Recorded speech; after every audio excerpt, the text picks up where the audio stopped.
Hey guys, John V here from PhoneArena. You're watching our in-depth video review of the Samsung Galaxy Tab 7.0 Plus. It's the successor to the original Galaxy Tab from last year. Luckily, this time around, it features Honeycomb and it's priced modestly at $400.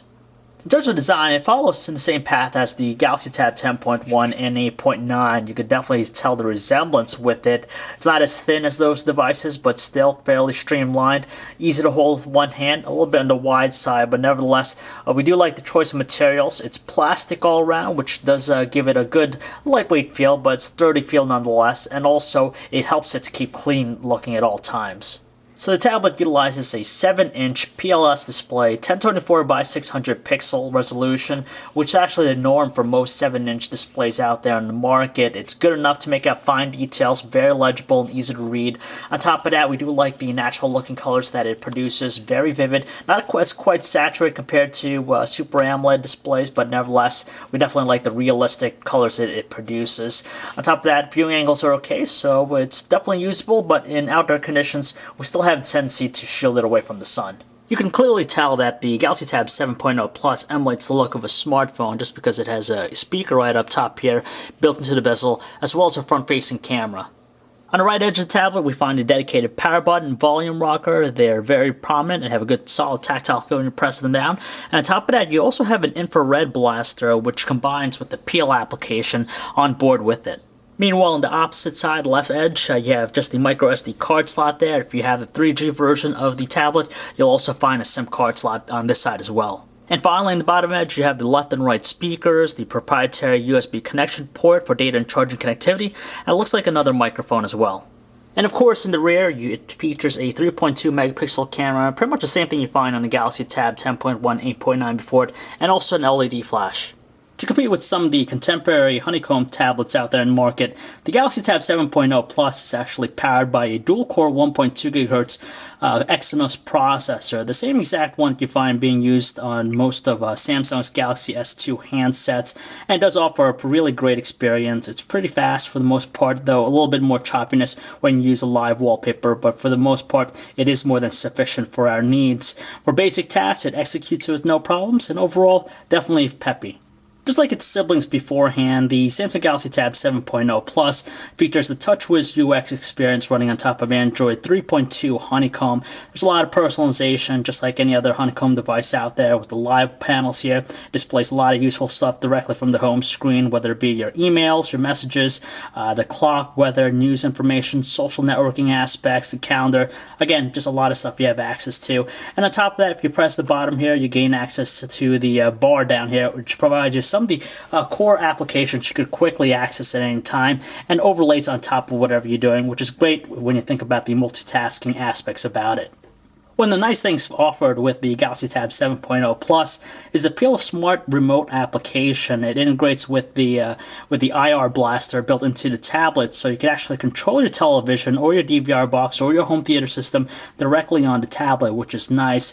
On top of that, we definitely like the interface too, just because it breaks it down to categories, the different times that are playing, the shows, channels, a lot of useful information, and of course you can also gain access to the controls here on the right hand side, so you could fast forward, reverse, you could record a show, do whatever you want, and there's just a lot of stuff that you could do with it.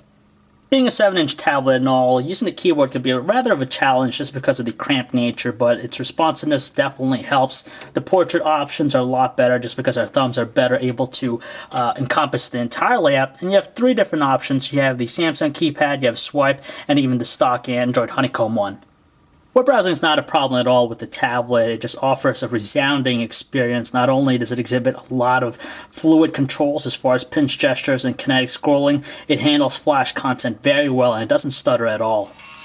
When it comes to listening to music, you have 2 options to go with. You could use the stock Honeycomb one, which actually the preferred one that we like just because of the 3D carousel it has, or the Samsung Touchwiz one, which is pretty conventional.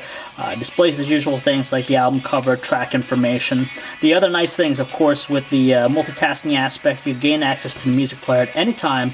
And as far as the audio quality, it's definitely powerful, strong, and doesn't sound distorted. High definition video playback's not a problem at all with the tablet. The one we have here is encoded in H.264, 1920 by 1080 resolution, so it's 1080p. You can tell it's moving at a great frame rate, smooth, no choppiness or lag, lots of detail, rich colors, so it does offer a resounding experience.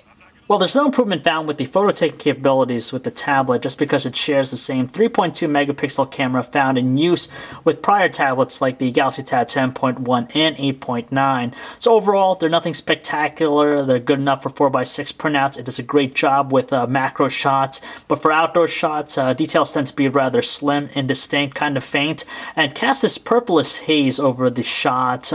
Indoors under low lighting, colors definitely look more washed out. There's a lot of graininess and digital noise that softens overall appearance. The LED flash does a good job up to 3 feet away. Anything more than that, it casts the same bluish tint to the overall shots.